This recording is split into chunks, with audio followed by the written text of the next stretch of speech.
Jaya Radha Madhava Kunja Bihari.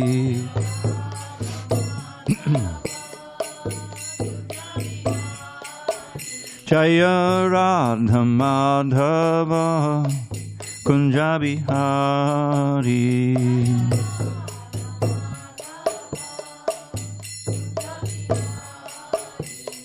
Gopi Janavallabha Girivaradhari.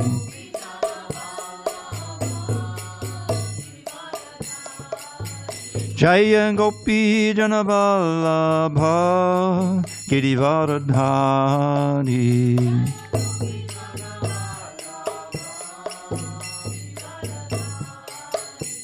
Yashodanandana Braja Janaranjana. Yashodanandana Braja Janaranjana.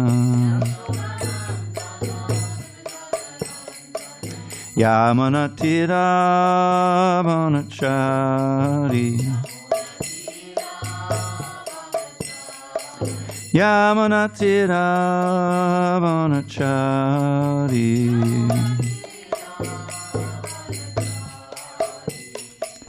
Hare Krishna, Hare Krishna, Krishna Krishna, Hare Hare, Hare Rama, Hare Rama, Rama Rama, Hare Hare.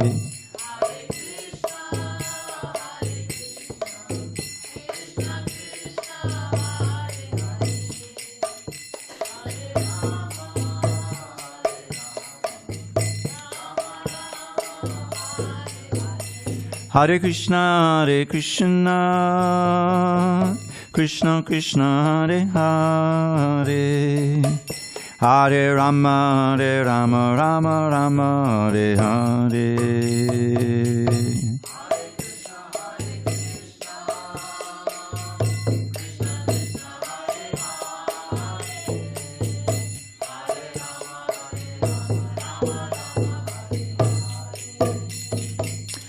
Hare Krishna, Hare Krishna, Krishna Krishna, Hare Hare, Hare Rama, Hare Rama, Rama Rama, Hare Hare.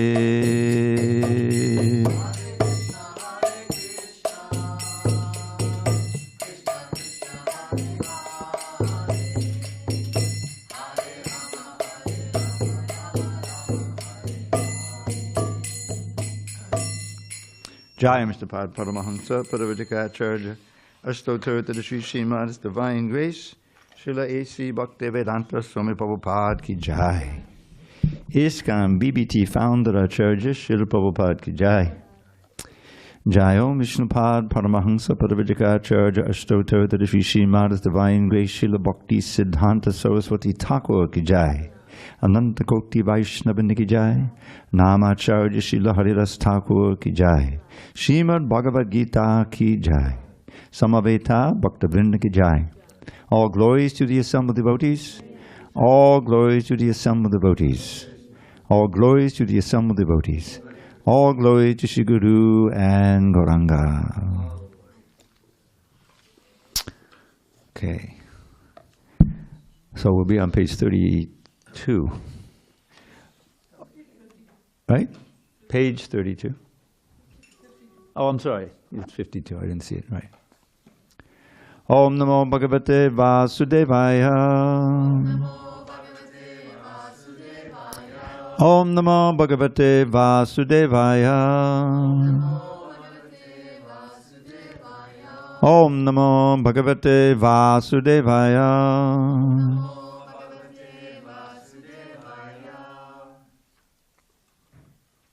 On the 7th day of April 2026 in San Diego, we're reading from Srimad Bhagavad Gita as it is, translation and commentary by His Divine Grace A.C. Bhaktivedanta Swami Prabhupada. And we are in chapter 1 of the Bhagavad Gita entitled Observing the Armies on the Battlefield of Kurukṣetra. We're on text 32 through 35 at the beginning on page 52. So we're just going to chant the first one. and then I'll read the other myself. I'll read the translation. Okay. Kim no Rajena Govinda Kim Bhogair Jivitena Va Yesham Arte Kangshitam No Rajam Bhoga Sukhanicha King no Rajena Govinda King Bhoga Jivitena Va Yesham Arte Kangshitam No Rajam Bhoga Sukhanicha King no Rajena Govinda King Bhoga Jivitena Va Yesham Arte Kangshitam No Rajam Bhoga Sukhanicha King no Rajena Govinda King Bhoga Jivitena Va Yesham Arte Kangshitam No Rajam Bhoga Sukhanicha Prema King no Rajena Govinda King no Rajena Yesham Arte Kangshitam No Rajam Bhoga Sukhanicha. Not yet, Eddie? Okay. All right. Go ahead. King no Rajena Govinda King Bhoga Jivitena Va Yesham Arte Kangshitam No Rajam Bhoga Sukha. In the back there? King no Rajena Govinda Bhoga Jivitena Va Yesham Arte Kangshitam No Rajam Bhoga Sukhanicha King no Rajena Govinda King Bhoga Jivitena Va Yesham Arte Kangshitam No Rajam Bhoga Sukhanicha. Do you want to try? You don't have to. Go ahead.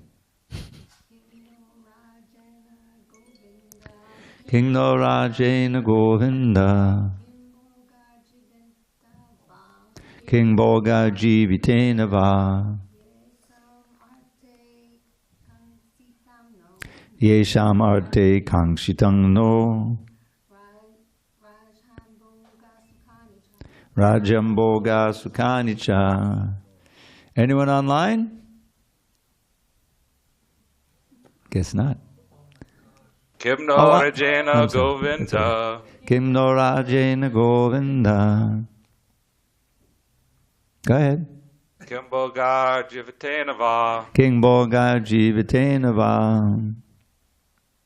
Yesham Arte Kangshitam No. Kesham Arte Kangshitam No. Rajam Bhoga Sukhanicha. Rajam Bhoga Sukhanicha. I'm sorry, go ahead. I was getting lag, sorry. Hare Krishna. Okay. You have a chance? Okay. All right, I'm going to give the word by words for the first verse, ending with Sukhanicha. Kim, what use, naha, to us, Rajena, is the kingdom, Govinda, O Krishna. Kim, what Bhogai, enjoyment, Jivitena, living, Va, either, Yesham, of whom, Arte, for the sake, Kangshitam, is desired, Naha, by us, Rajam, kingdom, Bhoga, material enjoyment, Sukhani, all happiness cha, also. Okay, translation of these 4 verses. O Govinda, Arjuna is speaking to Krishna. O Govinda, of what avail to us are a kingdom, happiness, or even life itself, when all those for whom we may desire them are now arrayed on this battlefield? O Madhusudana, when teachers, fathers, sons, grandfathers, maternal uncles, fathers-in-law, grandsons, brothers-in-law, and other relatives are ready to give up their lives and properties and are standing before me, why should I wish to kill them, even though they might otherwise kill me? O maintainer of all living entities, I am not prepared to fight with them even in exchange for the 3 worlds, let alone this earth. What pleasure will we derive from killing the sons of Dhritarashtra? Purport. Arjuna has addressed Lord Krishna as Govinda because Krishna is the object of all pleasures for cows and the senses. By using this significant word, Arjuna indicates that Krishna should understand what will satisfy Arjuna's senses. But Govinda is not meant for satisfying our senses. If we try to satisfy the senses of Govinda, however, then automatically our own senses are satisfied. Materially, everyone wants to satisfy his senses, and he wants God to be the order supplier for such satisfaction. The Lord will satisfy the senses of the living entities as much as they deserve, but not to the extent that they may covet. But when one takes the opposite way, namely when one tries to satisfy the senses of Govinda without desiring to satisfy one's own senses, then by the grace of Govinda, all desires of the living entity are satisfied. Arjuna's deep affection for community and family members is exhibited here partly due to his natural compassion for them. He is therefore not prepared to fight. Everyone wants to show his opulence to friends and relatives. But Arjuna fears that all his relatives and friends will be killed on the battlefield, and he will be unable to share his opulence after victory. This is a typical calculation of material life. The transcendental life, however, is different. Since the devotee wants to satisfy the desires of the Lord, he can, Lord willing, accept all kinds of opulence for the service of the Lord. And if the Lord is not willing, he should not accept a farthing. Arjuna did not want to kill his relatives, and if there were any need to kill them, he desired that Krishna kill them personally. At this point, he did not know that Krishna had already killed them before their coming into the battlefield, and that he was only to become, Arjuna, was only to become an instrument for Krishna. This fact is disclosed in following chapters.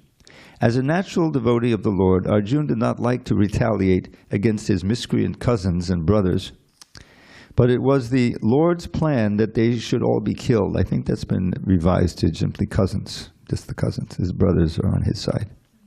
But it was the Lord's plan that they should all be killed. The devotee of the Lord does not retaliate against the wrongdoer, but the Lord does not tolerate any mischief done to the devotee by the miscreants. The Lord can excuse a person on his own account, but he excuses no one who does harm to his devotees. Therefore, the Lord was determined to kill the miscreants, although Arjuna wanted to excuse them. Om Ajnana Timarandasya Gyananjana Shalakaya Chakshu Unmilitam Mena Tasmai Shri Gurave Namaha. I was born in the darkest of ignorance, but by spiritual master Srila Prabhupada open my eyes with the torchlight of knowledge. I offer my humble obeisance unto him and to all members of Sri Parampara, the disciplic succession. So Arjuna is continuing to present his reasons why he doesn't want to fight in this battle. And as Krishna describes in the 4th chapter, why does he come? Why does he come to this world? Well, he says, whenever and wherever, yada yada hi dharmasya glani bhavati bharata abhyutarnam dharmasya tadatmanam sujaniham. That whenever and wherever there are discrepancies, overwhelming discrepancies in the practice of real dharma, at that time I manifest myself. And then he has these 3 missions that he performs. Paritanaya sadhunam, vinachaya distrigatam, dharma sangstapanartaya, sambhavami yuge yuge. I come to protect the devotees. Paritranaya. Tranaya means to protect. Paritranaya means really protect, all around, very carefully. I protect these sadhus, my devotees, and vinashaya duskritam. the demons, those who are purveyors of evil and like that, I eradicate them. I arrange for their destruction. Also, he does, as he's doing here. And Dharma Sanghs, and I reestablish the actual religion, which has been lost for various reasons, as he says at the beginning of the chapter, due to the powerful force of time. Actual Dharma becomes confused and lost like that. So Krishna came 5,000 years ago for those purposes, and also to enact his wonderful Vrindavan Leela, so that the remembrance of it would be renewed and devotees would have unlimited subject matter for singing and chanting and glorifying. He mentions that also. There's a verse like that which I forget. So, but Arjuna here is an essential part of Krishna's fulfilling this mission now for annihilating the miscreants. He's the most important warrior on the side of Yudhishthira, who's Dharma personified. He's actually the son of Dharmaraj. You know, he's the son of Yamaraj, who's known as Dharmaraj. So, this is, but Arjuna, as will become clear as we read through the book, he's actually put into this situation. He's covered by Krishna. The material energy has covered him, so that he can be a proper recipient for the Bhagavad Gita, representing us. That you know. So this is he's laying out all of these reasons why it's just too much for him to contemplate. You know, killing all these friends and relatives to get what a kingdom. As he says, I think he says later, maybe at the beginning of chapter 2, even if I win the kingdom, it will be saturated with all the blood of the people who I love. So how can I enjoy it? You know. So in other words, he's in a no-win situation. So this is for the remainder of the chapter here, he will continue to present his argument, which Krishna will then pretty much demolish at the beginning of chapter 2. Okay, if there's no objections or discussions, or we'll continue. Yes, sure. I'll use the mic because we have an audience on YouTube. It's live. It said that at this point he did not know that Krishna had already killed them before coming into the battlefield. Yeah, in other words, they're breathing and acting now, but their demise was certain because Krishna is there. And in the 11th chapter, Krishna shows his universal form to Arjuna, which is this big form that doesn't resemble the Krishna that Arjuna knows, and actually he becomes quite frightened, you know. And he reveals there that, you know, that everyone else is on the battlefield besides the Pandavas are going to be killed. So it was Krishna's plan. And he's on the side of Arjuna and Yudhishthira. But as he's taken a humble position as a chariot driver. He's a servant of Arjuna, which is heartwarming in and of itself. Here's the Supreme Lord taking the position of a servant of his servant. But he explains to Arjuna that as I just mentioned, she's going to say something too. That Krishna has this plan at certain periods, and if you read, there's another book that our spiritual master produced called Krishna Book, which is a translation of the 10th canto of the Srimad Bhagavatam. And it tells Krishna's pastimes from his birth and so forth, all the things, and dancing with the gopis and everything. And then his marriage to 16,108 queens and all these things. So he has all of those pastimes going on, but this is also one of his pastimes. So he's arranged for it. And he says at one point, nobody's going back home. Whether you kill them or not, they're going to be killed. Because, you know, these are all impediments to religion on the earth. There's a lot of demonic forces that develop, you know. So in that sense, he's already killed them. He's arranged for their death. And Arjuna saying, oh, if I don't fight, maybe they'll still live. He said, no, they won't. They'll still die. So, but if you do your duty, then you will get, you know, transcendental credit for doing that, because that's what I want. Otherwise, you know, you're in a position of rebellion. That's what he means by that. What were you going to say? No? Okay. Just loaded for when you really have a question. Okay. Okay. 36, is it? Oh, okay. So I say, you chant. Papa me vashrayedasman Hatvaitan atatayinah tasmanarha vayam hantum Dhartarashtran sabandhaban Swajanam hikatam hatva Sukhinaksyam amarava. Sin will overcome us if we slay such aggressors. Therefore, it is not proper for us to kill the sons of Dhritarashtra and our friends. What should we gain, O Krishna, husband of the goddess of fortune? And how could we be happy by killing our own kinsmen? Purport.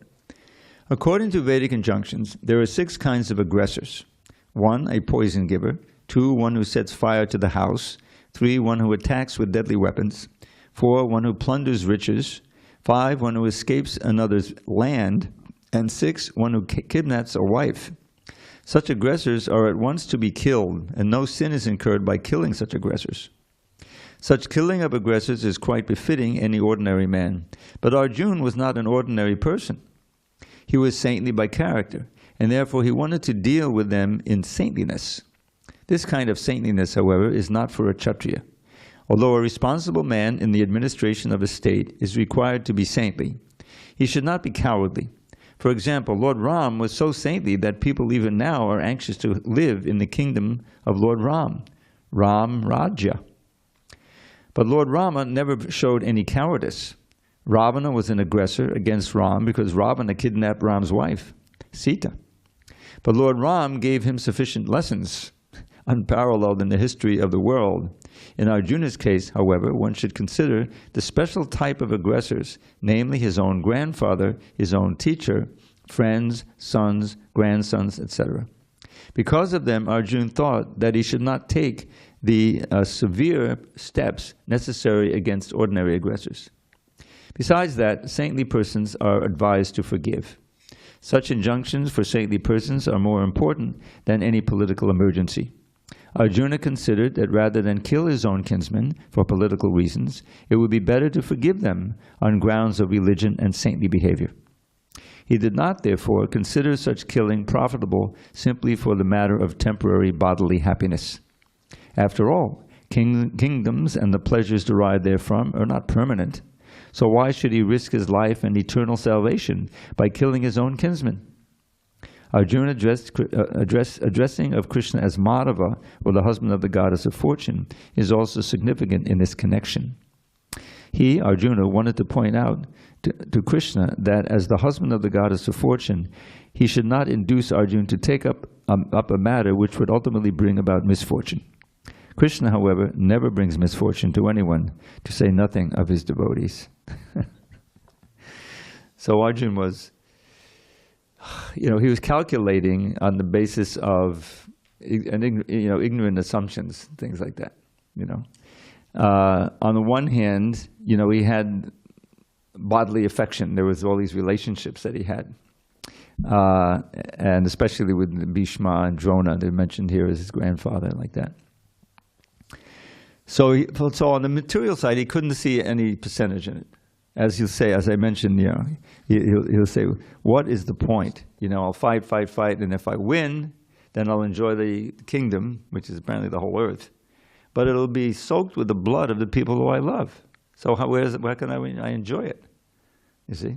So he's going to more or less propose here, or at least imply, that he'd be better off just going and become a beggar.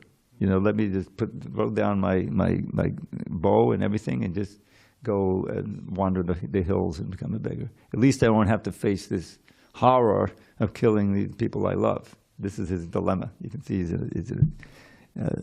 so Krishna has to convince him that first of all, nobody's going to die. The souls will go on, and they'll be in a much better position if they die on this battlefield in my presence than if they win the battle and they continue to live, but they're on the side of the miscreants, the Dhritarashtra sons, like that. So, and of course, Krishna will win the argument in the end. But Arjuna is presenting from his heart. He's torn. He knows what's right, but according to Dharma and what Krishna wants. But it's just too much for him to contemplate. It's that all these intimate relatives and friends are going to be, and I'm going to be implicated in their death. So you can see, and it goes on for a few more verses here. Okay. Yadyapyetena pashyanti lobo pahata chetasaha kulakchayakutam dosham mitra drohe chapatakam katam na geyam asmabhi paparasman nivartitum kulakchayakutam dosham papashyadbir Janārdana. O Janārdana, although these men, their hearts overtaken by greed, see no fault in killing one's family or quarreling with friends, why should we, who can see the crime in destroying a family, engage in these acts of sin? Purport. A Kshatriya is not supposed to refuse to battle or gamble when he is so invited by some rival party. Under such an obligation, Arjuna could not refuse to fight because he had been challenged by the party of Duryodhana. In this connection, Arjuna considered that the other party might be blind to the effects of such a challenge. Arjuna, however, could see the evil consequences and could not accept the challenge. Obligation is actually binding when the effect is good, but when the effect is otherwise, then no one can be bound. Considering all these pros and cons, Arjuna decided not to fight. Kulakshaye pranashyanti kuladharma sanatana dharme nashte kulam krishnam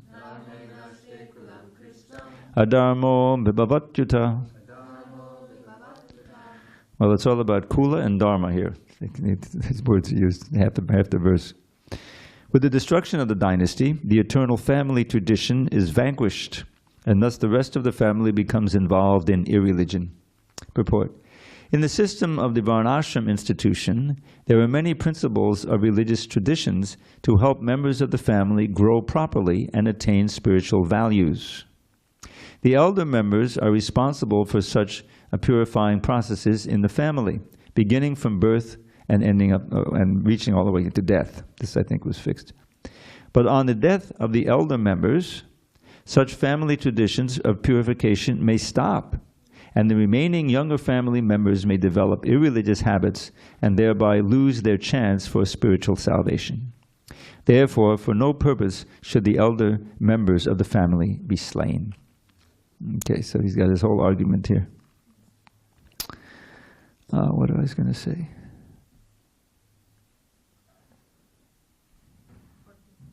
Yeah, I know. Okay. Text 40.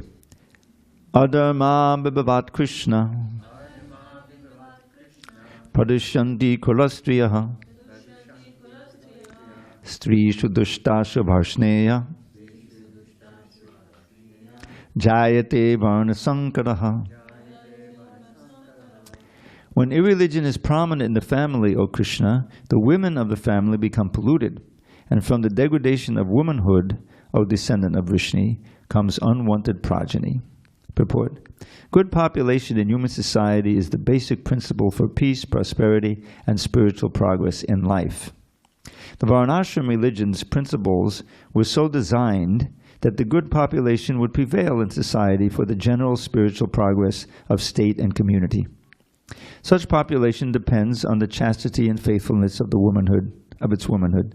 As children are very prone to be misled, women are similarly very prone to degradation. Therefore, both children and women require protection by the elder members of the family. By being engaged in various religious practices, women will not be misled into adultery.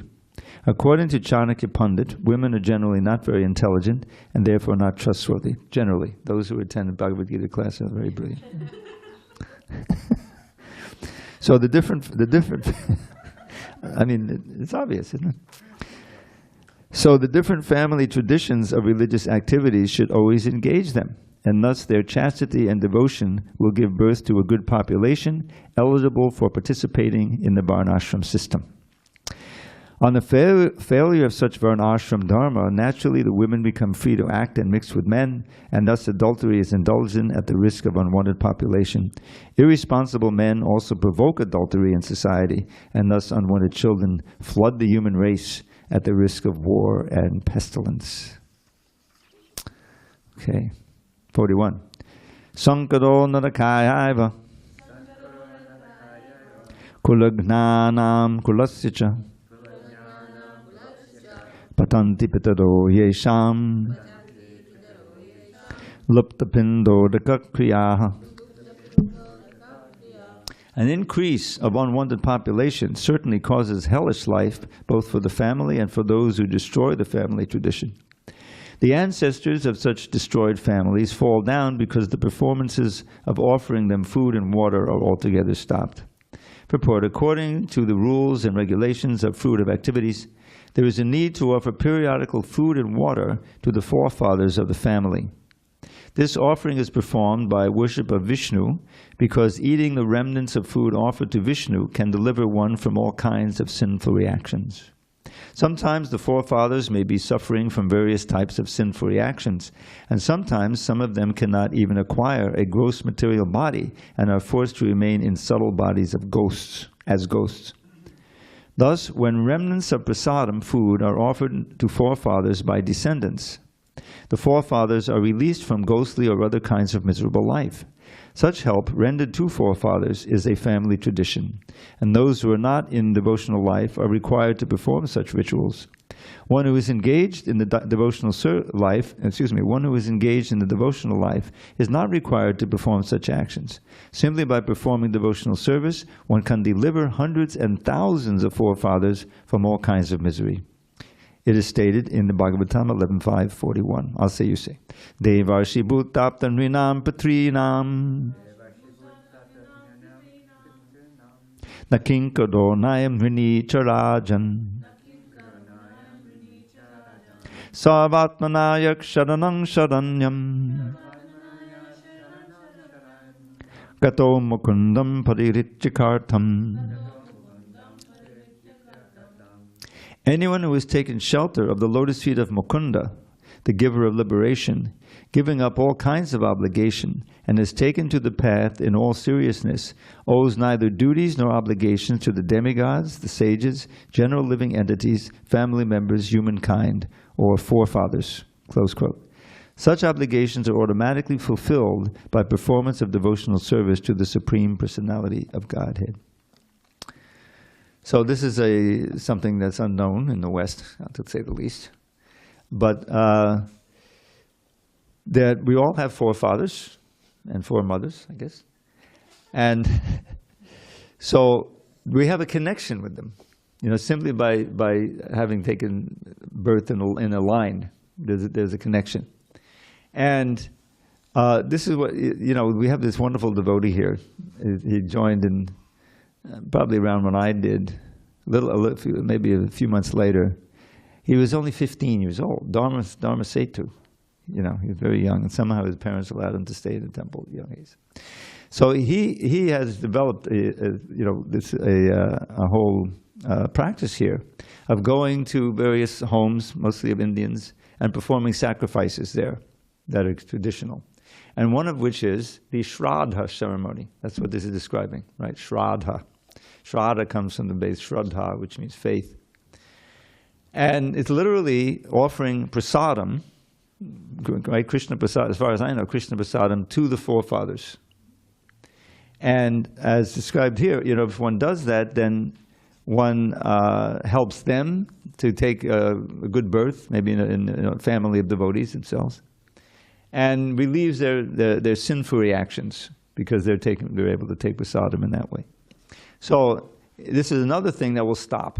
If we have Varna Shankar, the last thing they're going to do is offer Shraddha, right? In other words, they're out of the culture. Unwanted means they're raised up and they may not even go to school, or they drop out of school. More or less what we have. So this would be terrible for all those Pitris. They won't have the benefit of the Shraddha. So this is another damage that's going to happen if I kill everyone here. The women become unprotected, and then there's unwanted progeny take place. So he's listing all of the negatives, not even personal problems, but social problems that are going to take place. So this is an important verse. Devashi Bhutapta Hrinam Patrinam. These are all debtors we have. Like, we take for granted. I was an atheist when I grew up. I didn't think I had any debts. But I'm taking advantage of the sunshine, Surya. And what about Vayu? We're all breathing, aren't we? Water, Varuna God. So we have debts. And even our ordinary teachers, someone who taught you in grade school, high school, so forth.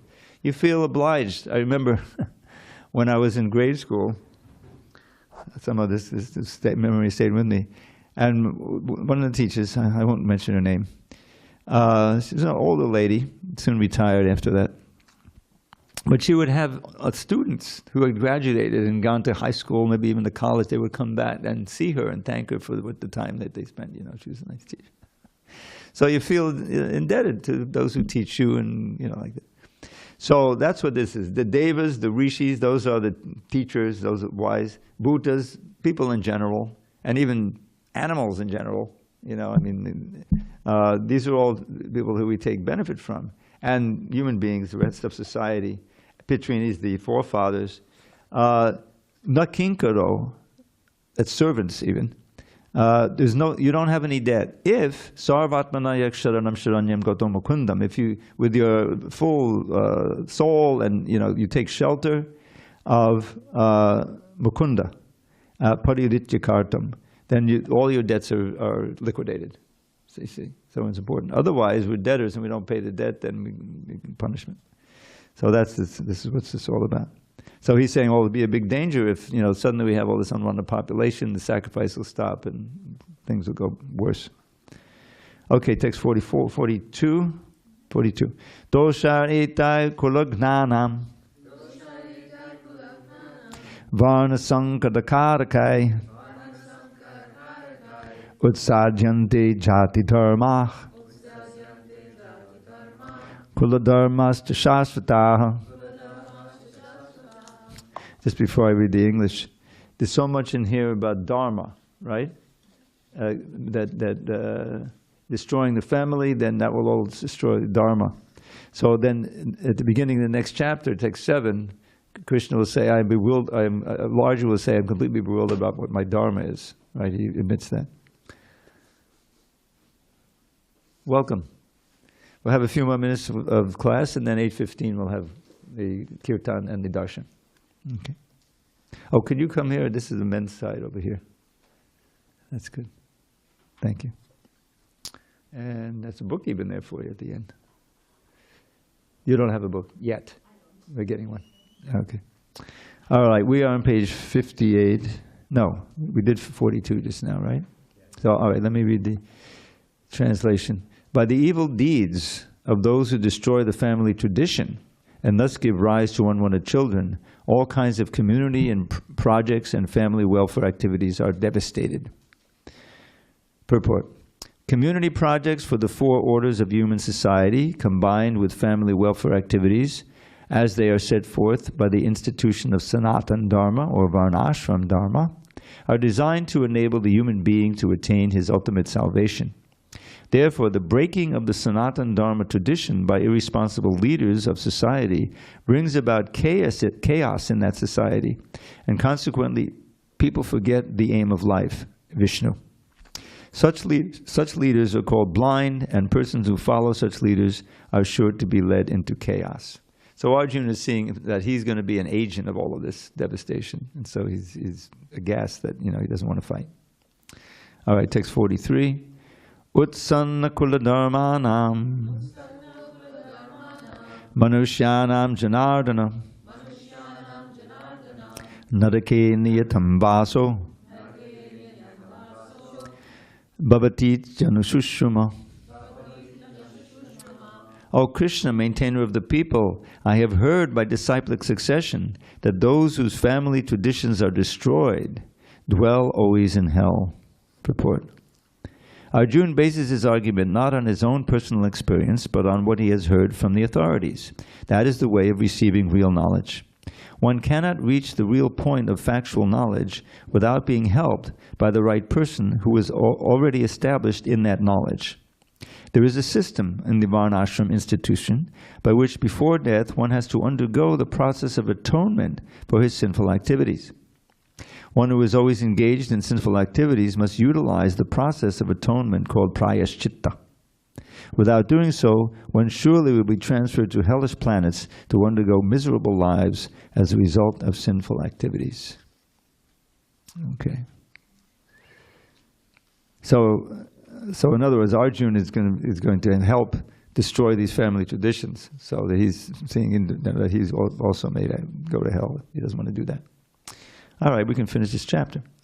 Text 44. Aho batamahat papam kartam vasita vayam yad rajasuka lobhena hantum swajanam udyataha. Alas, how strange it is that we are preparing to commit greatly sinful acts. Driven by the desire to enjoy royal happiness, we are intent on killing our own kinsmen. Purport. Driven by selfish motives, one may be inclined to such sinful acts as the killing of one's own brother, father, or mother. There are many such instances in the history of the world. But Arjuna, being a saintly devotee of the Lord, is always conscious of moral principles and therefore takes care to avoid such activities. Okay, text 45. Yadimam apatikaram ashastram shastrapranaya dartarasravane hanyus tanme mataram bhaved. Better for me if the sons of Dhritarashtra, weapons in hand, were to kill me unarmed and unresisting on the battlefield. Purport.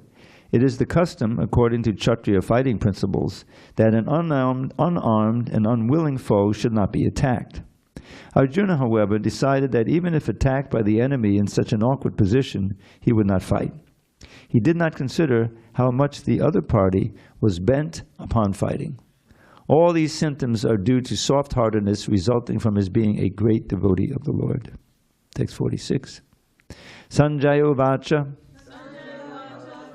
eva mukvarjanak sankye ratopasta upabashat visvijya sashadam chapam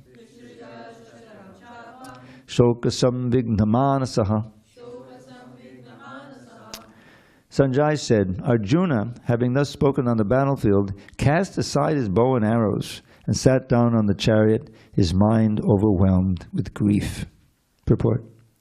While observing the situation of the enemy, Arjuna stood up on the chariot, but he was so afflicted with lamentation that he sat down again, setting aside his bow and arrows. Such a kind and soft-hearted person in the devotional service of the Lord is fit to receive self-knowledge. Thus then the Bhaktivedanta purports to the first chapter of the Srimad Bhagavad Gita, Thus then the Bhaktivedanta purports to the first chapter of Srimad Bhagavad Gita in the matter of observing the armies on the battlefield of Kurukṣetra. Okay, let me just... All right, let's proceed. It goes on for, I think, another nine verses or so. And Krishna begins to speak in actually text 11.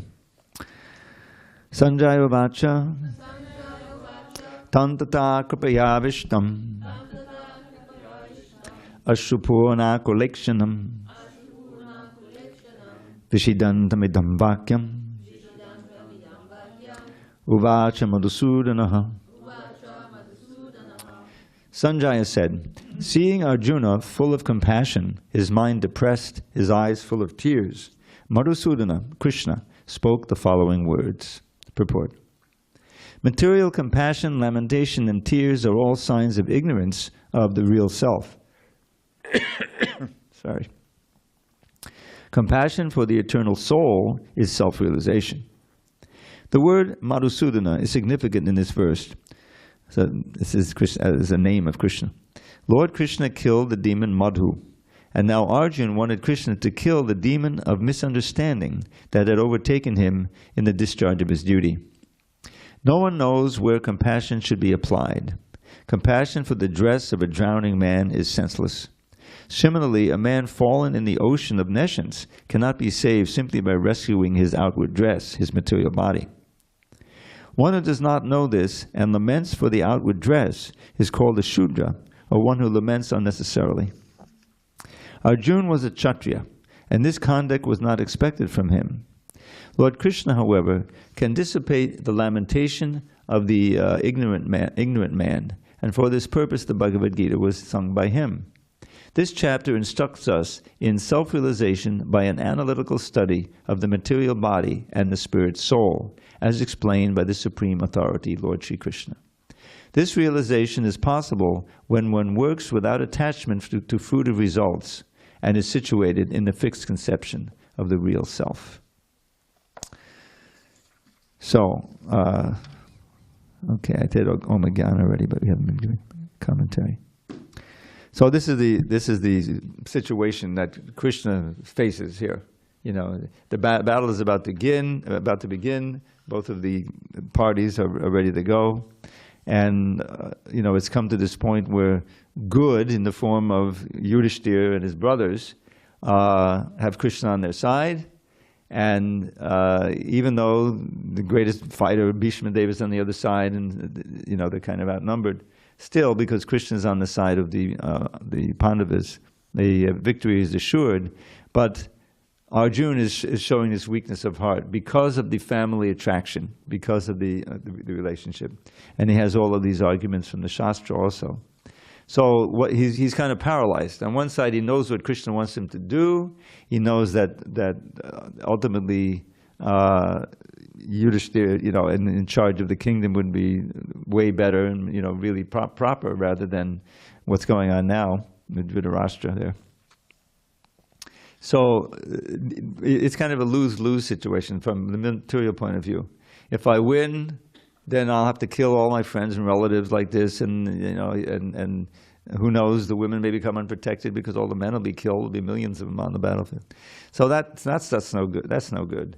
But on the other hand, if I don't fight and all these people stay alive, then the whole world will be run by those who are not really devotees. You see, so he's paralyzed. That's the situation now.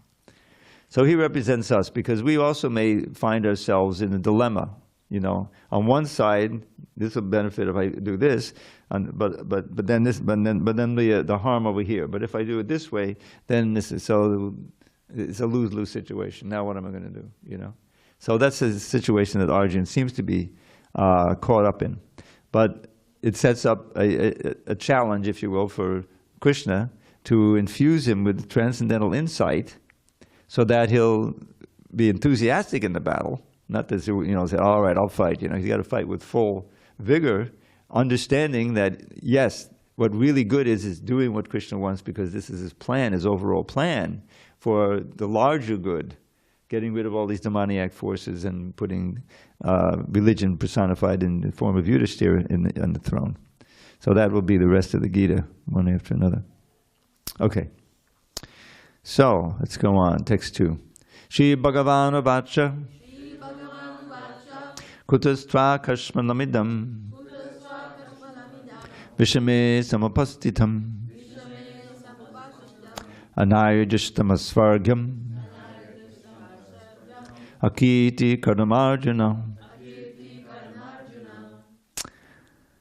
Okay.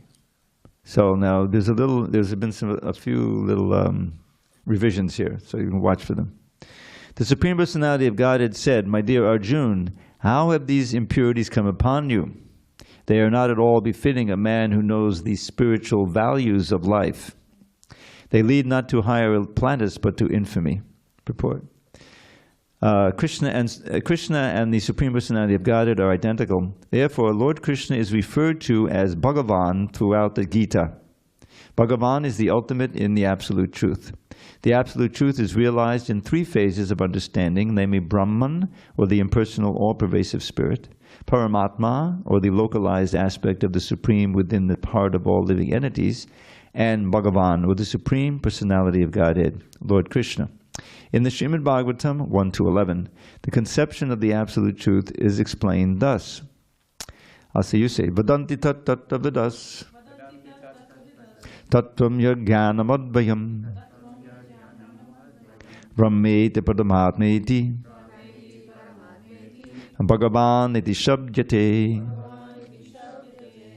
The Absolute Truth is realized in 3 phases of understanding by the knower of the Absolute Truth, and all of them are identical. Such phases of the Absolute Truth are expressed as Brahman, Paramatma, and Bhagavan. These 3 divine aspects can be explained by the example of the sun, which also has 3 different aspects, namely the sunshine, the sun's surface, and the sun planet itself. One who studies the sunshine only is the preliminary student. One who understands the sun's surface is further advanced, and one who can enter into the sun planet is the highest.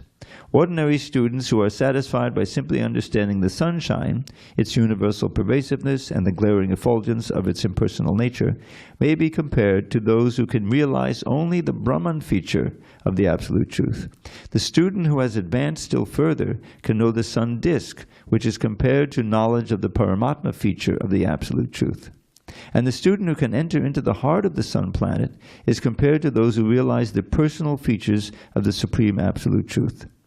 Therefore, the bhaktas, or the transcendentalists who have realized the Bhagavan feature of the Absolute Truth, are the topmost transcendentalists, although all students who are engaged in the study of the Absolute Truth are engaged in the same subject matter. The sunshine, the sun disk, and the inner affairs of the sun planet cannot be separated from one another. And yet the students of the 3 different phases are not in the same category. The Sanskrit word Bhagavan is explained by the great authority Parashara Muni, the father of Vyasadeva. The Supreme Personality who possesses all riches, all strength, all fame, all beauty, all knowledge, and all renunciation is called Bhagavan. There are many persons who are very rich, very powerful, very beautiful, very famous, very learned, and very much detached. But no one can claim that he possesses all riches, all strength, etc. entirely. Only Krishna can claim this, because he is the Supreme Personality of Godhead. No living entity, including Brahma, Lord Shiva, or Narayan, can possess opulences as fully as Krishna. Therefore, it is concluded in the Brahma Samhita by Lord Brahma himself that Lord Krishna is the Supreme Personality of Godhead. No one is equal to or above him. He is the primeval Lord, or Bhagavan, known as Govinda, and he is the supreme cause of all causes. I'll say, you say, Ishvarak Parama Krishna, Satchidananda Vigraha, Anadiradi Govinda, Sarvakarana Karanam. There are many personalities possessing the qualities of Bhagavan, but Krishna is the supreme because none can excel him. He is the Supreme Person, and his body is eternal, full of knowledge and bliss. He is the primeval Lord Govinda, and the cause of all causes. So this is quite a long purport, and I think what I'm going to do is, we'll start with this verse tomorrow, with, those who are here, and proceed. Because I want to leave a little time for a poem or two. Because there are people here who probably haven't heard any poems. So here's one that I wrote, called The Fall and Redemption of the Soul. Where Krishna lives, felicity abounds. With pure simplicity and loving sensibility, all serve him with humility. But when a living entity rejects his true identity, and out of sheer stupidity surrenders to cupidity, he loses all sagacity and with it all capacity to understand reality or curb his sensuality. Abandoning humility, he touts his own ability, forgetting his fragility and fortune's volatility. Immersed in asininity for what seems an infinity of lives devoted to piety, he suffers in anxiety till contact with God's devotee, perhaps of utmost brevity, awakens his affinity for words of the divinity. Perceiving the futility of all his imbecility, the soul regains his sanity and casts away his vanity. Endowed with new humility, he serves with all ability and growing spontaneity his guru and the deity. Regaining his identity, the wayward living entity returns to the fraternity of Krishna for eternity. And so we're in the last few verses of that verse. We've seen our futility of our foolish ways, and we have become attracted to the words of the divinity. That's the key. Okay, one more. This is about the holy name. I don't think you've heard this one yet either. When we chant Hare Krishna, we're actually addressing Krishna, the Supreme Personality of Godhead, who also can be thought as Rama, which means the reservoir of unlimited transcendental pleasure, and Radharani, the goddess of fortune in the form of Hara. Vakativ is Hare. So we're addressing Radha and Krishna. So Hare is in the name of Radha, and his name Krishna. An excellent fresh nectar drink with endless subtle tastes. Such is the name of Radha, by whom all three worlds are graced. Condensed milk that is wonderfully delicious, thick and sweet. Such is the name of Krishna, in whom all attractions meet. Now mix these drinks, O thirsty tongue, and add the cooling, fragrant spice of love, a prize the wise will try to buy at any price. And then at every moment, drink this beverage most fine, and make my heart supremely blissful, peaceful, and divine. Gaur Premanandi Hari Hari Bol. So tomorrow we'll have more readings and a little explanation and more poems. So you're invited to come. By the way, if you want all my poetry, you can just write to my email. And yeah, you can get it from Mohini Radha or any of the other ladies. Yeah. Hopefully you can stay for the kirtan? Yes. All right, after the kirtan. Okay, we better get going because 8:15 is the kirtan.